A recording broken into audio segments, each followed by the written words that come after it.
was a double. Now we hear her.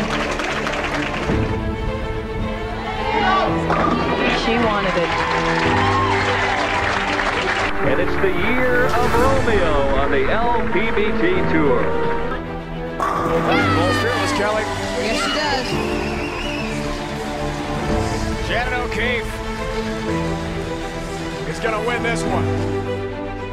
That she does what she has to do to win.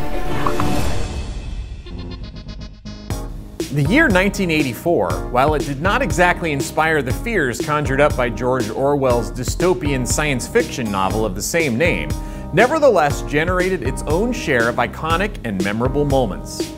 The year marked the first time that a woman ran on a major political party's presidential ticket, when Geraldine Ferraro joined Walter Mondale as the Democratic candidates running against Ronald Reagan and George Bush.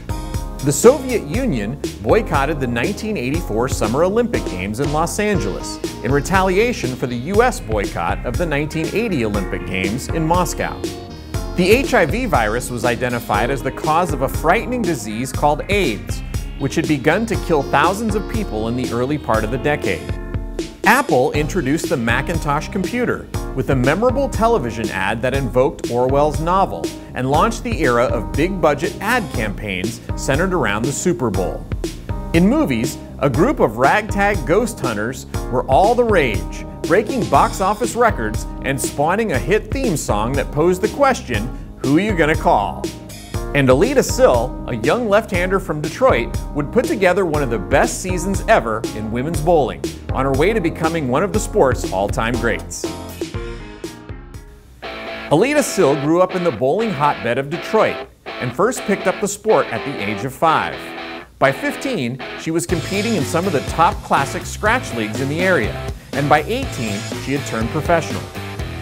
By 1984, she was already a two-time winner and the reigning Queen's champion, but those early wins were just a sign of big things to come. Sill would win the third event of the season in Fort Pierce, Florida, and after a runner-up finish in defense of her Queen's title, would win again the following week in Milwaukee. She added her third title of the year 2 weeks later in Rockford, Illinois, and then took home title number 4 on the year the next month in Dallas. What's about this anger that you have on those reactions on videotape? Oh, boy. Well, I don't mean to do it. Just I don't know, it just comes out. I just feel so good when I strike. It just... After 2 more runner-up finishes in the next 2 events, Sill would cap off the year with a huge win in the season-ending Tournament of Champions in Las Vegas. Sill finished the year with a then record for earnings in a season and was named Player of the Year for 1984. She would go on to win 31 titles in her career, which is second only to Lisa Wagner, and was the first to win each of the 3 majors that made up the PWBA's Triple Crown twice each. She also became the first woman to break the $1 million mark in career earnings, accomplishing the feat in 1999. Sill was inducted into the USBC Hall of Fame in 1996 and the PWBA Hall of Fame in 1998, and is a member of many other sports halls of fame as well, including the Michigan Sports Hall of Fame.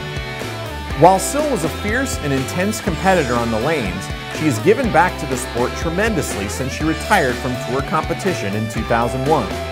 But her unforgettable 1984 season is what put her on our list as the 8th greatest season in PWBA history.